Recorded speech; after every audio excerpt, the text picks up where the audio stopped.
શશાંકાસન. કયું આસન? વજ્રાસન. બેસી જઈએ. જેમ બેઠા હતા વજ્રાસનમાં. હા, બેસી જાઓ વજ્રાસનમાં. લાઈન સીધી રાખો, લાઈન સીધી. હવે તમારી જગ્યા રાખવાની છે. બંને હાથ ઊંચા કરો, બંને હાથ જોડો. થોડા ક્રોસ થઈ જજો, એટલે અડચણ ના થાય. બધું હોય તો પોતાનું માથું છે ને, કપાળ છે ને, એ જમીન ઉપર લગાડવાનું છે. બંને હાથ ઊંચા રાખો. હા, લાઈન બિલકુલ સીધી.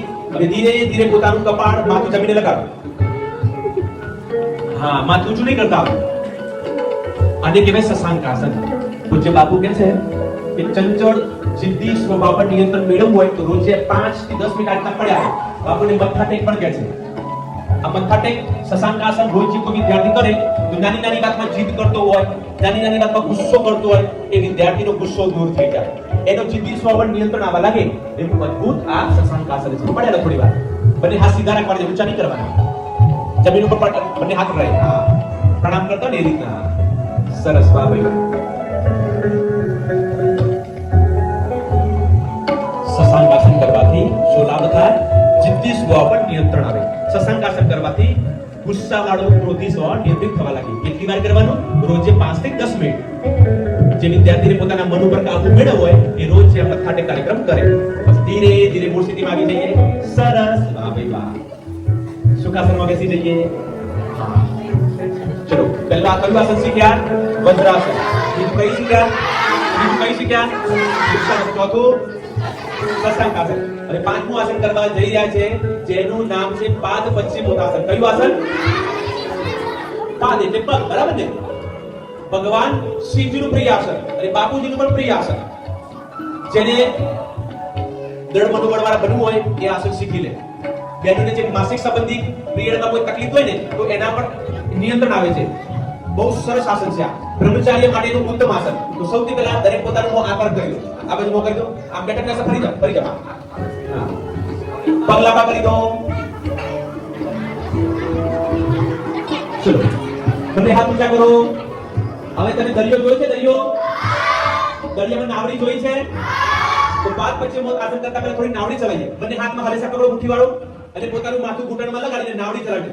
મારી નાવડી દરિયામાં ડોલે ગુરુજી. અરે ભાઈ ચલાવો, નાવડી ચલાવો. પક્ષીતા રાખો, બીજું પક્ષીતા. સવાસન કરવું જરૂરી છે. એટલે છોકરી બોલે બેસી જાઓ અને તમે લોકો સુઈ જાઓ. આ બાજુ પકડ, સુઈ જાઓ. ખુલ્લા પગ ના થવું જોઈએ. બિલકુલ મૌન પૂર્વક. કોના કોના ઘરે સાયકલ છે?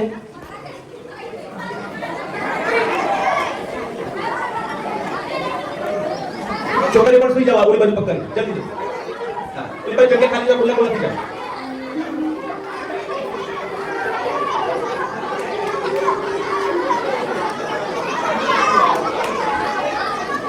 ચલો, કોની હા એ અત્યારે નહીં. કોની પાસે સાયકલ ઘરે? કોની પાસે સાયકલ છે? એમાં ટોકડી કોની લાગેલી છે? ટોકડી છે? હા, તો શવાસન બોલું એટલે બિલકુલ મર્દન જેમ. એક, સુઈ જાવ. 2, 3, આંખો બંધ. જેની આંખો ખુલી છે આવું. પૂરેપૂરું ધ્યાન શ્વાસ ઉપર.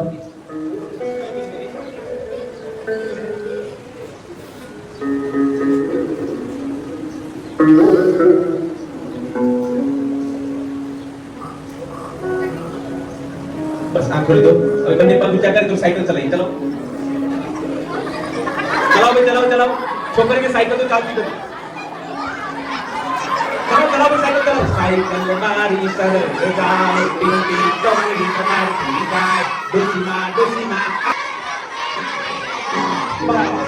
સવાસન. બ્રેક. સવાસન. 1, 2, 3.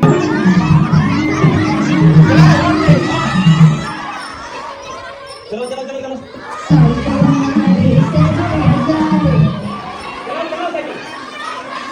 साइकिल मारी सरल जाए, हिंदी टोकरी पकड़ती जाए. साइकिल मारी सरल जाए, हिंदी टोकरी पकड़ती जाए.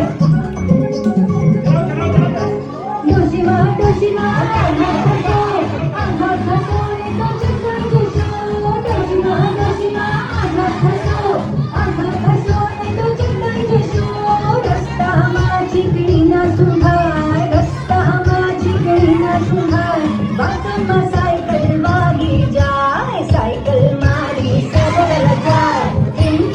પાથરી બગાડતી જાય. સવાસન એ પૂજ્ય બાપુ કહે છે કે જે વિદ્યાર્થી રોજ છે સૂર્ય ભગવાનને જળ અર્પણ કરે. શું અર્પણ કરે? સૂર્ય ભગવાનને જળ અર્પણ કરવાથી નેત્ર જ્યોતિ વધે. કઈ જ્યોતિ વધે? સૂર્ય ભગવાનને જળ અર્પણ કરવાથી બુદ્ધિ વધે. શું વધે? હવે મેં તમને કીધું અને તમે માની લો એ સંભવ નથી, પરંતુ કેમ કરતા બુદ્ધિ વધે, કેમ કરતા નેત્ર જ્યોતિ વધે? તો પૂજ્ય બાપુ કહે છે કે તાંબાની લોટી લેવાની. કઈ લોટી લેવાની? તાંબાની લોટીમાં પાણી લઈ અને સૂર્ય ભગવાનની સામે ધાર કરવાની જળની. એટલે શું થશે? જ્યારે તાંબાની લોટીમાંથી જળ નીચે પડશે ત્યારે તાંબાની લોટીમાં જે કાનો ખર ને એની ધાર ત્યાં સૂર્ય ભગવાનની સામે કરશો એટલે એમાં નાનું પ્રતિબિંબ દેખાશે. નાનકડો સૂર્ય દેખાશે જે પાણીની ધાર થશે. તમને લોટી આપીશું અમે. તો એ લોટીમાં રહેલો સૂર્ય તમારે જોવાનો છે. આંખોથી સૂર્ય સામે નહીં જોવાનું, નહીં તો આંખોમાં નુકસાન થાય. ક્યાં જોવાનું? પાણીની જે ધાર થાય તે નાનકડો સૂર્ય પ્રતિબિંબ દેખાશે ત્યાં જોવાનું. હવે થશે શું? સૂર્ય ભગવાનના જે કિરણો પાણીમાં જશે અને પાણીમાંથી એ કિરણો તમારી આંખમાં પડશે. એટલે કહેવાય છે કે સૂર્યમાં 7 રંગો છે. શીખાયું તમે ભણવામાં આવ્યું છે તમે, હે ને? ચાંદી વાલા પીનારા આવ્યું છે ને? હા. એ 7 રંગો તમારા આંખોમાં પડશે અને તમારી નેત્ર જ્યોતિ વધશે. નાભીમાં પડશે તો રોગ પ્રતિકારક શક્તિ વધશે. શરીરના જે અંગો ઉપર એ કિરણ પડશે તો શરીરના બધા રોગો દૂર થવા. તો રોજ જે કઈ ઉપાસના કરવી? સૂર્ય ઉપાસના. કોને જળ આપવાનું? પૂજ્ય બાપુ કહે છે કે કોઈ વિદ્યાર્થી આજના જળ આપતા જો મંત્રો બોલે ભગવાન સૂર્યના, તો સાથે સાથે ભક્તિ પણ બને, ભગવાન સૂર્યના આશીર્વાદ પણ મળે. તો એના માટે જળ આપતી વખતે બોલો ઓમ સૂર્યાય નમઃ.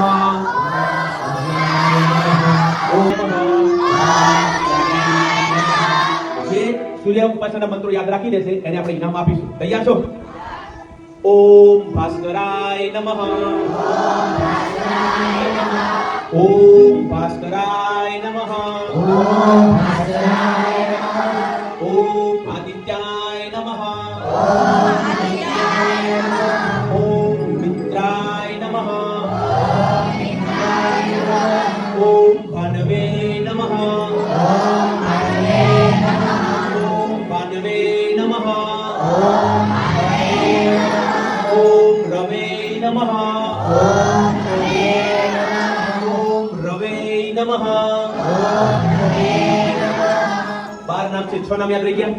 જવાની છે વ્યવસ્થા થાય છે કઈ શકે. બોલો ઓમ સૂર્યાય નમઃ. બોલો બધા. ઓમ ભાસ્કરાય નમઃ.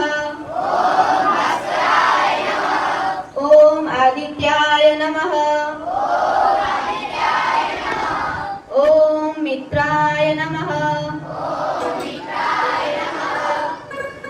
સરસ, જોરદાર તાળી થઈ જાય. આ બેનને મેડલ કરવા માટે ભાવનાબેન આવશે, એના નામ યાદ કરાવીશ તમને, પાકા કરી લેજો. હા, છોકરીઓએ સૂર્ય ભગવાનને જળ આપવાનું છે. જળ આપ્યા પછી તુલસીના પત્તા ખાવાના હોય.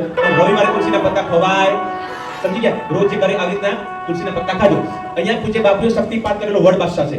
આ વડ બાદશાહમાં બાપુએ શક્તિપાત કર્યો છે. તમારી જે પણ મનોકામના હોય, જે પણ ઈચ્છા હોય, એ વડ બાદશાહ સામે બે હાથ જોડી અને પોતાની જેટલી ઉંમર હોય એટલી પરિક્રમા કરો તો આપણી મનોકામના પૂર્ણ થાય છે. રવિવારે પૂનમે અમાસના દિવસે જો તમે અહીંયા આવી અને પરિક્રમા કરો તો તમારી જે પણ ઈચ્છા હોય બધી પૂરી થાય. બોલો સદગુરુ ભગવાન કી જય.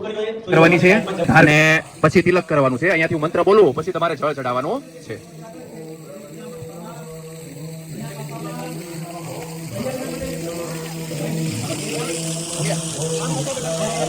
સૂર્યાય નમઃ. ઓમ ભાસ્કરાય નમઃ. ઓમ સૂર્યાય નમઃ. ઓમ ભાસ્કરાય નમઃ. ઓમ સૂર્યાય નમઃ. ઓમ ભાસ્કરાય નમઃ. ઓમ સૂર્યાય નમઃ. ઓમ ભાસ્કરાય નમઃ. પાણીનું તિલક કરી લેશું. જ્યાં તમે જળ ચડાવ્યું નીચે પડ્યું એ જળનો તિલક કરી લેશું. હવે જો અહીંયા હું જે રીતે હાથ કરું ને એ રીતે તમારે હાથ ક્રોસ કરવાના છે. લોટી છે એ જમીન ઉપર રાખી દો. પેલા જમીન ઉપર લોટી રાખી દો. હવે જો અહીંયા જો મારી સામે આવી રીતે હાથ ક્રોસમાં કરવાના છે. બરોબર? ઊંચા સૂર્યનારાયણ સામે રાખવાના છે. ચલો હાથ ક્રોસ કરી અને સૂર્ય આંખો બંધ રાખી મનમાં ઓમ સૂર્યાય નમઃ. ઓમ ભાસ્કરાય નમઃ. ઓમ સૂર્યાય નમઃ. ઓમ ભાસ્કરાય નમઃ. હવે હાથ જોડીને હાથ જોડી આંખો બંધ. હે સૂર્ય ભગવાન, હાથ જોડી લો. હે સૂર્ય ભગવાન, હે સૂર્ય ભગવાન, ઊંચી અવાજમાં, હે સૂર્ય ભગવાન, તમે જેવા તેજસ્વી છો એવા અમને બનાવો. અમે પઢાઈમાં ભણવામાં આગે આવીએ. હે ભગવાન, હું સંયમી બનીશ. હે સૂર્ય ભગવાન, હું માતા પિતાના આજ્ઞાકારી બનીશ. આંખો બંધ. જ્યાં ચાંગલો કર્યો છે ત્યાં ધ્યાન કરો સૂર્ય ભગવાનનું. ચાલો તમારા લોટા લઈને ત્યાં મૂકી દો અને બે લાઈન બનાવો, બે લાઈન બોલ્યો બેન.